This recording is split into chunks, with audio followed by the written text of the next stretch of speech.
Hello everybody and welcome back to another video. This is going to be a review video on the price action that occurred with the CPI and FOMC red folder events today. So first we are going to start with the 9:30 open and how we internalize this price action, how we played this price action. We have Nasdaq's 1 minute chart here, and we saw today we had large expansion to buy side on indices creating all-time highs again, and then we consolidate before 9:30 open and upon 9:30 open. What occurs? We have our news fair value gap, which we know is a significant inefficiency. Okay, if we're looking for price as it delivers through a large inefficiency, how do we know if it's only going to reach for the upper quadrant of a news fair value gap, the midpoint, 75% of it, or the lower quadrant, or if it's just going to completely fail all in all and dig to the bottom of it and have a complete reversal? We want to use our smart money handshaking concepts, and we want to measure these large news fair value gaps when we do get large expansion upon these red folder news events. So as you can see here, these light gray lines I have are the 16th levels of the CPI news fair value gap. Again, that report, as you guys know, was 8:30 Eastern time this morning. Okay. At 9:30 open, you can see I have labeled here with the purple line coming across your screen.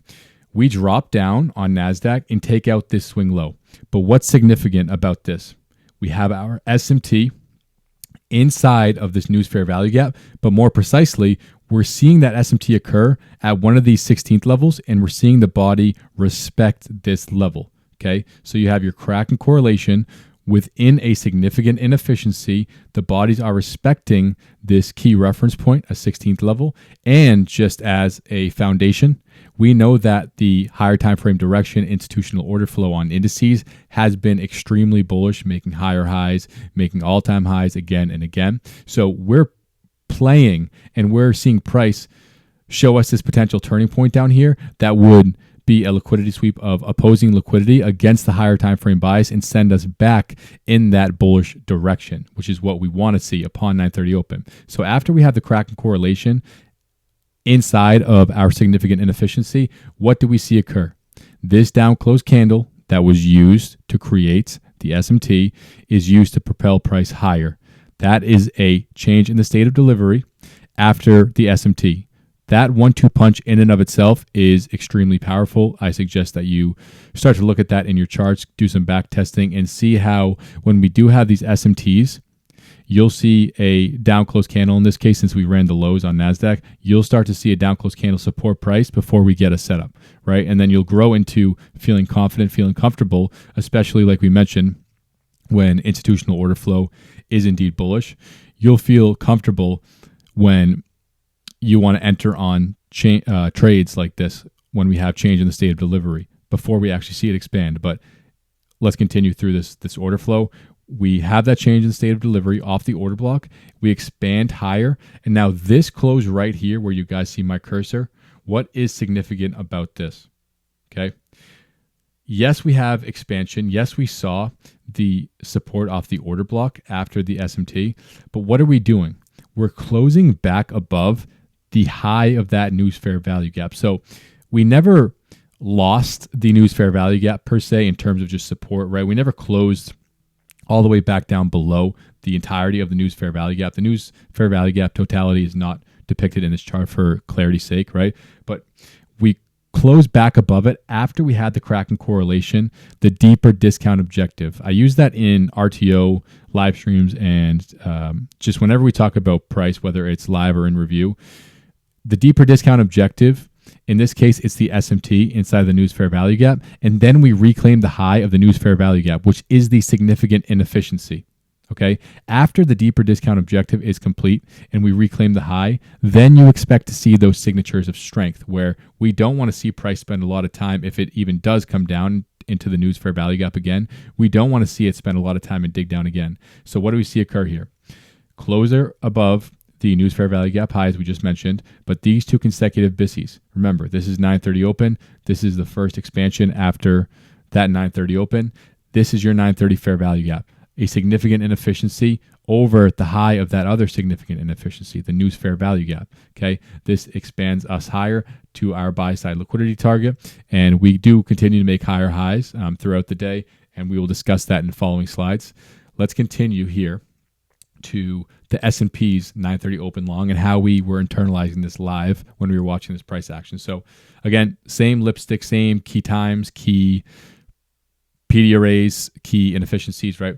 We have our 930 opening price with this purple line running across your screen, and we have to go to the left of the chart to see what has occurred and what we were delivering from, right? That 830 expansion to buy side, we have that same respective for ES, CPI news fair value gap labeled here with the 16th levels. And right after we have the displacement, what do we see? We see the bodies respect this 16th level. And we do see this SMT, which we'll get to, that we just discussed on Nasdaq. This is just depicting ES is the stronger because it failed to make that lower low. But back here, when we were just delivering within the high of this CPI news fair value gap, this was also an SMT. Okay, so we saw this short-term SMT here and then the expansion higher before 930 open. So if we're trying to determine if this SMT is going to hold, right, and then again, we do see it hold. If we're trying to determine that, we need to kind of put the pieces of the puzzle together to determine what should support price. We have this SMT, back and forth movement, right, and then displacement. So this BISI that's nested above a balanced price range should be a high probability BISI. Again, what has institutional order flow been? Higher time frame direction, bullish, all-time highs again and again and again. Okay, so we want to favor those setups, those long setups, until proven completely otherwise, that we are reversing back and we're going to attack some daily swing lows, daily discount inefficiencies, etc. Right? But this is the exact type of signature and reaction you want to see from this high probability BISI. At 930 open, we come down to CE, reject it, close above. We come back down to CE, respect it again. Okay. And then at this moment, right, we're talking about this today and in yesterday's live stream, if you were there as well, right, we had price stuck between what we're deeming as a high probability BISI based on the reasons we discussed already, and this up close candle. Now, what's significant about this up close candle? If we're looking at price in terms of just pure pattern recognition, pattern identification, PD array identification, this up close candle should be classified as a high probability bearish order block. Okay. However, what have we mentioned? We've seen bullish signatures where we're delivering from in higher time frame direction has been bullish. So we're understanding the likelihood is that this is going to fail to push price down. So in these couple minutes when we're delivering between right here, this high probability BISI, CE, and this wick here, this wick here, this wick here, and this wick here, we're jammed in between here. But we were discussing that we want to see a pop through here to convince us that even this high probability premium and or bearish PD array cannot push price down. So price is strong. So when it's stuck in little tight ranges like this between these two high probability inefficiencies, you can expect a pop in a real breakout like this. So again, we have 930 open, and then we finally get that pop or that displacement higher. So this is your 930 fair value gap, your first inefficiency after 930 open, okay? And you can see to the right of my cursor here, we do have a volume imbalance there as well. So I'm utilizing that volume imbalance as the extreme low to anchor my 930 fair value gap. We've spoken about that before, okay? And during the live this morning, we were discussing what do we want to see as a next step to climb the ladder to convince us that we are going to expand higher, right? We need to see us close above this SIBI. Why is this SIBI significant to us? Because it was utilized prior to 930 open to send price lower, okay? Once we close above that, since we know how to identify high probability inversion, and that's what I just said, okay, how it was utilized to send us lower, since it was utilized that way, all we're waiting for is a closure above the high probability inversion. Once we get that, what do we expect to classify the 930 fair value gap as?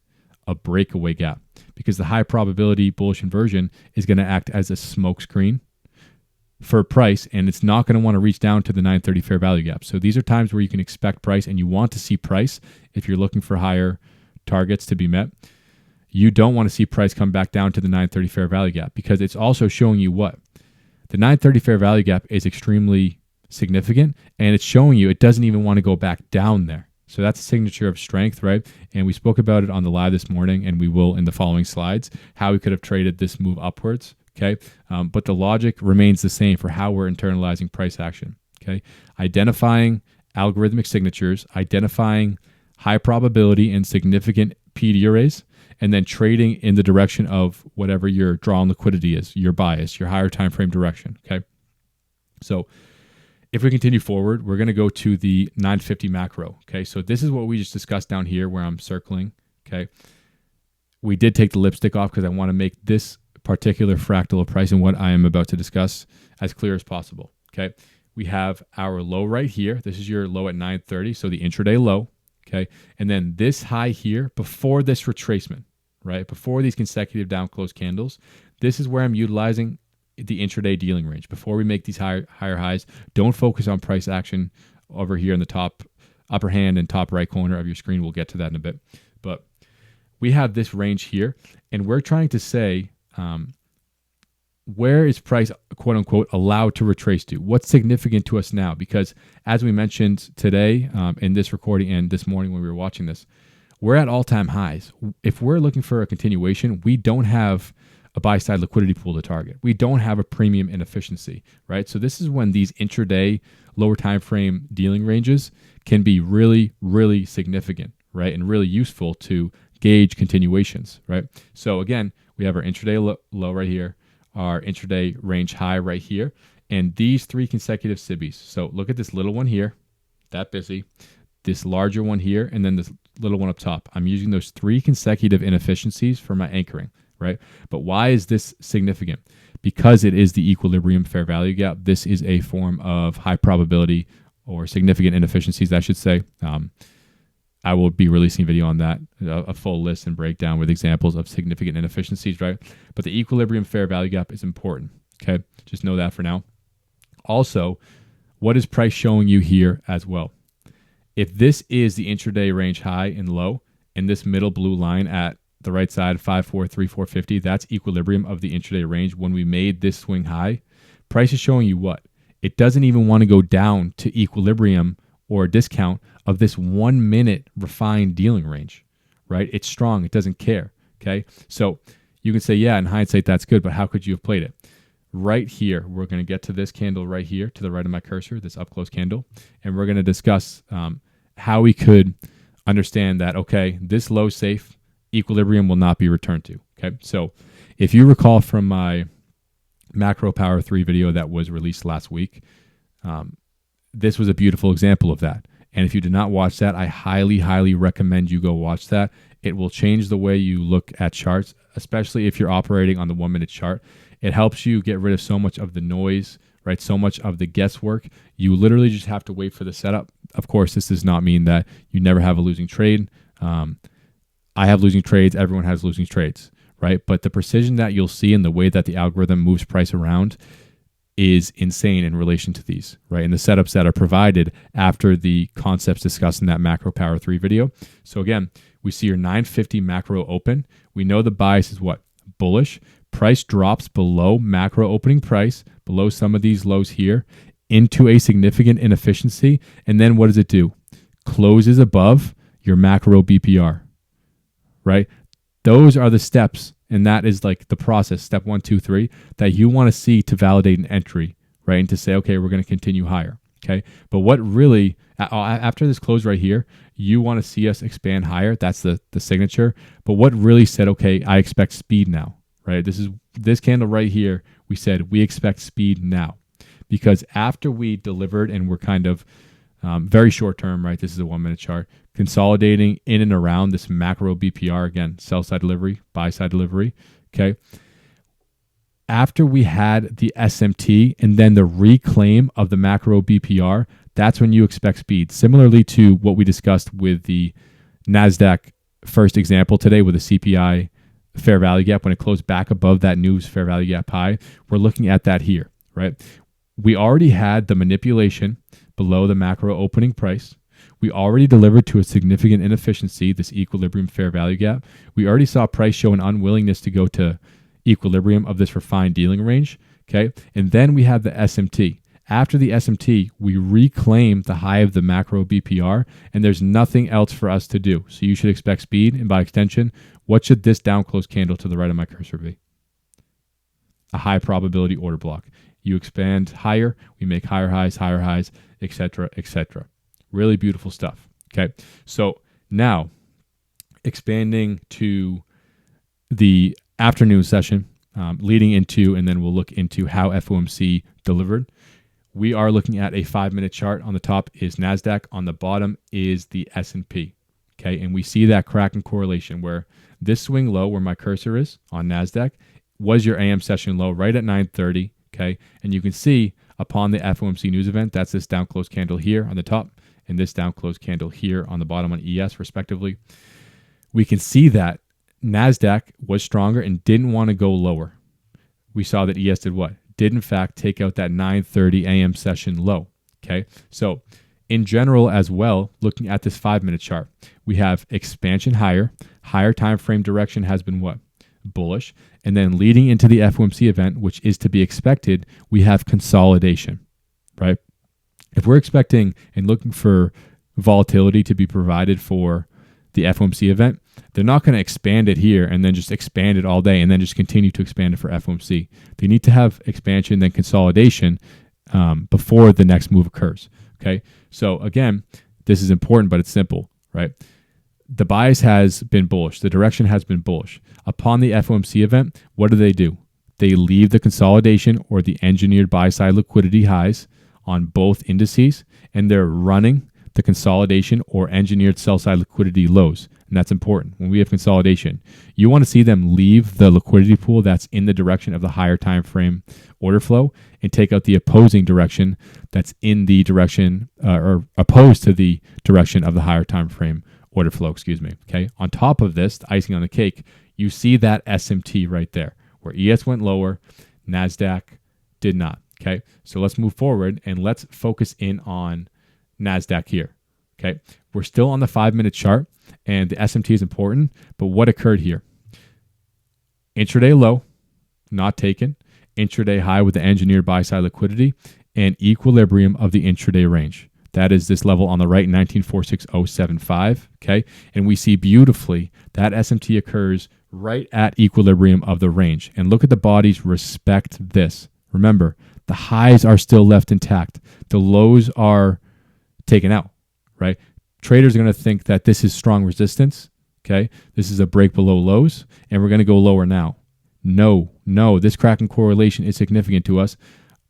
On top of the fact we have the liquidity sweep as we have already discussed, and we have this occurring right at equilibrium of the range, right? It's really, really just beautiful, okay? Continuing forward, we're going to drop down to the 1-minute chart. We're going to look at Nasdaq. We're going to look at the S&P, okay? And we're going to look at how all of these, I guess we already discussed trade ideas on the initial examples, but for FOMC, how we could actually frame a trade setup, a logical narrative to say, okay, I expect, price to go here now, okay? And we're going to talk about the importance of time, right? So similarly to the CPI news fair value gap, we want to look at the FOMC news fair value gap, right? So this is your 2 p.m. FOMC release, okay? And we utilize it initially to send us lower, right? It's a SIBI. And then we close back above it, okay? And we still haven't taken out high of day, okay? So why don't you say on this retracement here, why don't I take a long to the highs? We closed above the significant inefficiency. We should go get the highs now. But then it closes back below and you're saying, okay, close below the news fair value gap. We're going lower. But then you get stopped out again. And you say, wait, we closed above. Okay, now finally it's time to get the high of the day. And then you're saying, shit, we closed back below, right? Now it's time to go get the lows of the day. We're going to dump all the way back down, right? How can we avoid all of this?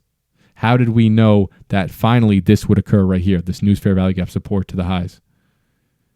The power of time, right? So we put some lipstick on this chart and let's talk about it. We had with this swing low here, that SMT from the 5-minute chart that we already discussed remain untouched, right? That's what you want to see for continuation. You don't want to see an SMT swing low get taken, right? You want to see it remain unpurged until the buy side objective is complete because that SMT is significant to us. On top of this, what do we see down here? A lower time frame SMT where ES took out this swing low and Nasdaq did not. Okay, so leading into the 250 macro, This is just seek and destroy time distortion, where they're just taking out highs and lows and highs and lows. And if you were in the live stream today and you recall, during all of this, I'm not negating, and I guess I'll just say negating the importance of the news fair value gap, just in terms of the inefficiency that it is. I'm just waiting to see if they provide me a setup utilizing it during the time window, the 250 to 310 macro. And that's exactly what we see. And it is beautiful, guys. And this is why, if you're not sure if the setup is going to be, or just price action in general is going to be seek and destroy, and especially with like a news fair value gap, a 930 fair value gap, if you start to see closures above, below, you really want to wait for the macro, right? To see if you have a order flow like we're about to discuss here and a setup like we're about to discuss, okay? So you have your 250 macro opening price. If you look at my cursor, that is where this purple line is, okay? Macro power of 3. Again, last Friday on the YouTube channel, or last Saturday, on the YouTube channel. Really go check that out, guys. It's everywhere. You just have to be patient. We have your 250 macro open. We have manipulation below, just delivery below. That's what you want to see. But we also have a purge of your pre-macro engineered sell side liquidity. I'll do a teaching on this that'll be coming out in the future, okay, digging into engineered liquidity. But we have a liquidity sweep and delivery below the macro opening price. We see that 5-minute SMT hold, and we see this lower time frame SMT. After this lower time frame SMT, we close above right here. I'm long there, right? I'm long there targeting the high, okay? This 1-2 punch again, SMT with a macro power 3, SMT, closure above a premium PD array when the bias is bullish and the engineered buy side liquidity is still intact. That is what you want to see, okay? So again, this is where we start to see the importance and really the signs of a turning point that will finally deliver to the high of the day. Unlike this here, this time distortion, right? It wasn't significant that we were closing above and below and above and below the news fair value gap during here. But once we see these things, these turning points, these signatures during the macro, we can start to have confidence in this delivery. So after we see the macro inversion here, okay, support price, what does it do after we see that expansion? What is occurring? We're closing back above the news fair value gap. And now it is significant to me, the close above. It wasn't as significant here. It wasn't significant here on the below. Back above, it wasn't significant. But now, since we saw the macro SMT, macro power of 3, macro inversion, the next step is the closure above the significant inefficiency. Now you don't want to see a closure below it. And now you can expect price to reach for the high of the day, because we're not just trading price patterns. We're utilizing time. And that's the advantage of ICT. God bless him, right? Time is the major advantage in his concepts, okay? So once we close above this news fair value gap, you don't want to see a closure below it, okay? Same thing with this. We've spoken about breakaway gaps before in the channel, okay? If this breakaway gap, this BISI, is below the news fair value gap and we don't want to see price go below there, this should be a breakaway gap. You don't want to see it get completely filled. Isn't that exactly what occurs here? Okay, beautiful, beautiful, beautiful. Now let's just kind of walk through the end of this. We expand higher. We still fall short of high of day there, okay? And I want to talk about this reclaim BISI. We fall below it, right? So again, if we're just pattern traders and we can just identify PD arrays, price patterns, etc., on this close below, you would classify this as a bearish inversion, right? And this is a mistake I would make early on in my journey, where I would say, okay, time to go short. This is an inversion, right? But then it fails right away, because we know that the significance is what? It's not placed on this BISI. In terms of a turning point back to the lows, the significance is placed on the news fair value gap. So if you're in a trade here and you want to say, where do I trail my stop loss? Okay, logically, as long as we stay above the news fair value gap on a closing basis, during the macro especially, hold it. Okay, so this failing, it's not, I guess, ideal. It would be nice to come down and push, but this is still perfectly fine. This is still permissible, this retracement to the news fair value gap. This breakaway gap remains just that. It doesn't get filled. And then after, this is when you can expect speed. If we have a retracement of price down to a significant inefficiency, and then we reclaim that BISI that failed, then you can expect speed to target, because after that, you've already had the retracement in this particular situation. You've already had the retracement, okay? You reclaim this, right? There should be no reason for price to come back down. So you should expect speed, especially since we were seeing all these macro signatures. Okay, the importance of time. Okay, so now let's go to ES, right? The news fair value gap. 2 p.m. FOMC. We're delivering, we're closing above, we're closing below, we're closing above, we're closing below. Same thing, guys. We avoid all this time distortion. When we start to see the closure above and below and price gets sticky, per se, to this news fair value gap, this is when you wait for the macro. And moving forward, what do you expect? Macro power 3, macro signatures. So again, this is that swing low here that served as the SMT. That holds true, right? ES is the weaker here for the FOMC event because it was making lower lows. Nasdaq is the stronger, just as a framework. But we have the SMT from the 5-minute, and then we have a lower time frame SMT as well that we already discussed on Nasdaq. And during the 250 macro, what occurs? Macro power 3 below, cleaning up some sell side liquidity. SMT, macro SMT, closure above, macro inversion. That is what you want to see, guys. We expand and then we do what? Support out of this busy, becomes a breakaway gap, right? And we close above the news fair value gap. That's your next step of the ladder that you want to see. If you're in a trade here or if you're waiting to be a little more conservative on your entry, you want to see price close above this significant inefficiency. On top of this, if we were bearish and high of day wasn't going to be taken, this order block right here to the left of my cursor should not have been just displaced right through. That's what you want to see. Retracement to a significant inefficiency, the news fair value gap, just like we just previously discussed on Nasdaq. This BISI fails initially. So you can say, okay, well, why isn't it a bearish inversion, right? Because the buy side objective has not been met and the priority is on the news fair value gap. That's significant inefficiency. So after we close above, this is when you expect speed, delivery to your buy side target, and you look for those algorithmic signatures. After we reclaim it here on this up close candle that closes back above this blue box here, okay, to the right of my cursor, look at the signatures closing at the high every time we deliver into it, okay? And just by extension, if we have this down close candle after the next micro leg up here and the buy side objective still has not been met, we don't want to see price get below the reclaimed BISI now that we reclaimed it, right? So this down close candle is your high probability order block. I will make a complete teaching on that as well. And it's really, really just beautiful, guys. Okay, so patience, time, and price, not just price. We're not price pattern traders, right? Time is the major advantage, especially if you're on the lower time frame charts, and especially on days like today where we have two huge red folder events, right? CPI and FOMC. Okay, so I hope you guys enjoyed this video.